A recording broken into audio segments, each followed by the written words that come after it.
So this isn't really a story. It's just a bit of a personal, very subjective opinion. The trainer, the presenter.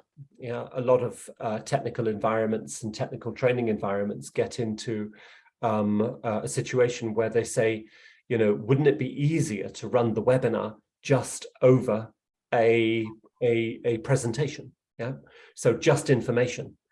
And that then moves you to the level, well, if we're just giving information, then we can film it beforehand, and then we can edit the film and bring in our marketing and make it look good. Yeah, so you end up with a very professional product at the end.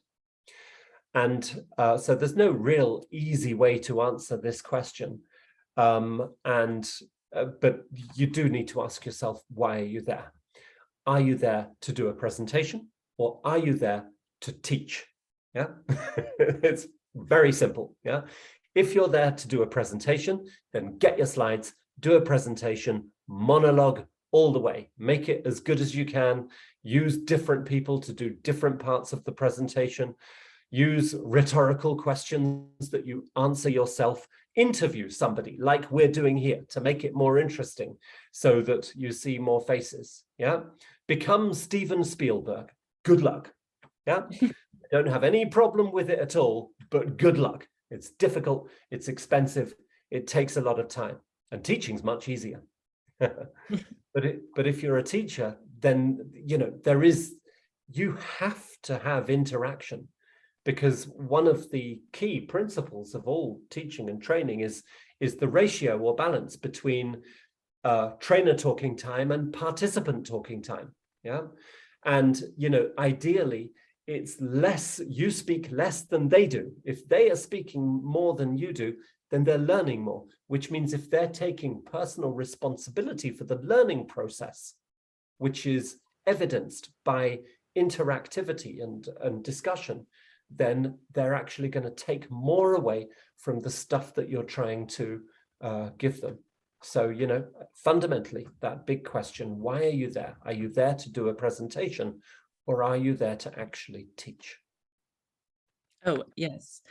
And you have to prevent everyone from falling asleep. So that makes it, And how do you do that with a 40 or 50-minute presentation? Yeah. Very, very difficult. So how does it relate to the technical training environment?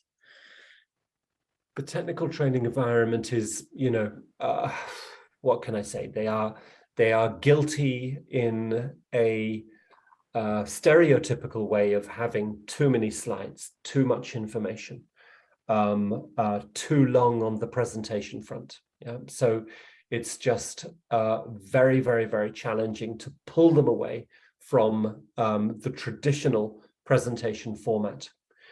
And a lot of trainers think that is their job, is to run through a bunch of slides, and that's what they do.